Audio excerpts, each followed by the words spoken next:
গরমকাল মানেই কিন্তু আম, আর এই আম কার না খেতে ভালো লাগে। এই রকম প্রচন্ড গরমে ঠান্ডা ঠান্ডা যে কোনো ডেজার্ট খেতেই মন চায়, আর সেই ডেজার্টের মধ্যে যদি কাঁচা পাকা দুই রকম আমের ফ্লেভারই পাওয়া যায় তাহলে তো আর কোনো কথাই নেই। নমস্কার বন্ধুরা, আমি প্রমিতা, আপনাদের অনেক অনেক স্বাগত জানাই আমার চ্যানেল প্রমিতারাতে। আর আজকের রেসিপি কাঁচা পাকা আমের পুডিং। চলো তাহলে দেরি না করেই শুরু করা যাক। আমি এখানে কাঁচা পাকা দুই রকম আমই নিয়ে নিয়েছি, তবে বেশি নেওয়ার দরকার নেই, একটা করে নিলেই যথেষ্ট। দুটো আমকেই পরিষ্কার জলের মধ্যে খুব ভালো করে ধুয়ে নিতে হবে। এবার কাঁচা আমের খোসাটা ভালো করে ছাড়িয়ে নিতে হবে। এই ডেজার্টটা বানানোর জন্য খুব বেশি উপকরণ লাগবে না, মাত্র 3টি উপকরণ দিয়ে বানানো যায়। কাঁচা আমের খোসাটা ভালো করে ছাড়িয়ে নিয়েছি। এবার কাঁচা আমটাকে এইভাবে স্লাইস করে কেটে নিতে হবে, তবে আমের আটিটা আমি এখানে নেব না। এবার আমের এক একটা স্লাইসকে ছোট ছোট টুকরো করে কেটে নিচ্ছি, যাতে এটা খুব ভালো করে পেস্ট করা যায়। এবার পাকা আমটাকেও কেটে নেব। পাকা আমেরও খোসাটা বাদ দিয়ে আমের মধ্যে থাকা পাল্পটা বের করে নেব। এইভাবেই দুটো আমেরই খোসা ছাড়িয়ে আমি সুন্দর করে কেটে নিয়েছি। এবার দুটো আমেরই আলাদা আলাদা মসৃণ একটা পেস্ট বানিয়ে নেব। তার জন্য প্রথমেই একটা মিক্সিং জারের মধ্যে টুকরো করে রাখা কাঁচা আমটা দিয়ে দিচ্ছি, আর সাথে অল্প জল দিয়ে একটা মসৃণ পেস্ট বানিয়ে নিলাম। তারপর এটাকে একটা অন্য পাত্রের মধ্যে তুলে রাখলাম। একই রকম ভাবে পাকা আমের পেস্টটাও বানিয়ে নিতে হবে।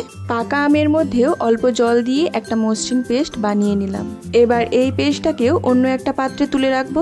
এবার কাঁচা আমের সিরাপটা বানিয়ে নেব। তার জন্য কড়াইতে বেশ অনেকটা পরিমাণ জল নিয়ে দিয়ে দিচ্ছি কাঁচা আমের পেস্টটা, আর দিলাম 4 চা চামচ চিনি। আম কতটা টক সেই বুঝে চিনিটা কম বেশি করে দেবেন। এবার একটা পাত্রে অল্প পরিমাণ জল দিয়ে 1/2 চা চামচ আগার আগার পাউডার আর 1 ফোঁটা গ্রিন ফুড কালার ভালো করে মিশিয়ে নিচ্ছি। ফুড কালারটা একেবারেই অপশনাল, আপনারা চাইলে দিতেও পারেন আবার নাও দিতে পারেন। যেহেতু এই সিরাপটা কাঁচা আমের হচ্ছে তাই অল্প একটু ফুড কালার দিয়েছি। এটাকে বেশি সময় নিয়ে ফোটানোর কোনো দরকার নেই। ফ্লেমটা মিডিয়াম টু হাইতে রেখে 2 থেকে 3 মিনিট ভালো করে ফুটিয়ে নিতে হবে। অন্যদিকে আমি এরকম একটা প্লাস্টিকের কন্টেনার নিয়ে নিয়েছি। এবার এর মধ্যে কাঁচা আমের পুডিং এর সিরাপটা ঢেলে দেব। কালারটা একটু হালকা দেখতে লাগছে, তাই আমি এখানে আরো 2 ফোঁটা ফুড কালার মিশিয়েছি। এবার এটাকে একটু ঠান্ডা করে নর্মাল ফ্রিজে 20 থেকে 25 মিনিটের জন্য রেখে দেব।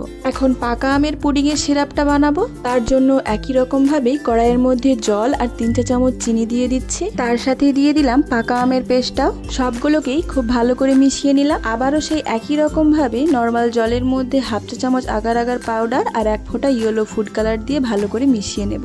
তারপর এটাকেও ওই চিনির সিরাপের মধ্যে দিয়ে ভালো করে মিশিয়ে নেব। পাকা আমটা মিষ্টি, তাই কাঁচা আমের থেকে কম পরিমাণ চিনি এখানে লাগবে। এখন এটাকেও 2 থেকে 3 মিনিট ভালো করে ফুটিয়ে নেব। তারপর ফ্রিজ থেকে কাঁচা আমের পুডিংটা বের করে দেখে নিতে হবে সেটা ঠিকভাবে জমেছে কিনা। আমার এখানে কাঁচা আমের পুডিংটা সুন্দরভাবেই জমে গেছে। এবার এর ওপরেই হালকা হাতে পাকা আমের সিরাপটাও দিয়ে দিতে হবে। তারপর আবারও এটাকে ঠান্ডা করেই 20 থেকে 25 মিনিটের জন্য নর্মাল ফ্রিজে রেখে দেব। 25 মিনিট পরই ফ্রিজ থেকে আমি এটাকে বের করে নিয়েছি। এখন দেখুন পাকা আমের পুডিংটাও সুন্দরভাবেই বসে গেছে। আমি এখানে সাইড থেকেও দেখিয়ে দিচ্ছি।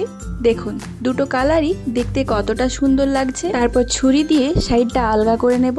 এইভাবে একটা পুডিং বসে গেলে তবেই পরের মিশ্রণটা দেবেন, তা না হলে দুটো কালার মিশে গিয়ে অন্য একটা কালার হয়ে যাবে। এবার এই কন্টেনারটাকে খুব সাবধানে উল্টে দেখিয়ে দিচ্ছি পুডিংটা আমাদের কতটা সুন্দর হয়েছে। দেখতে সুন্দর লাগার জন্য ওপর থেকে একটা ছোট্ট চেরিও দিয়ে দিলাম। এই পুডিংটা তৈরি করা একদমই সহজ, আর এভাবেই একটা রেসিপিতে দুটো আমেরই স্বাদ পেয়ে যাবেন। খেতে কিন্তু দারুণ আর দেখতেও খুবই সুন্দর। মাত্র 3টি উপকরণ দিয়ে এই সহজ রেসিপিটা বানিয়ে দেখালাম আপনাদের। ভিডিওটা ভালো লাগলে লাইক, কমেন্ট, শেয়ার, সাবস্ক্রাইব করতে ভুলবেন না।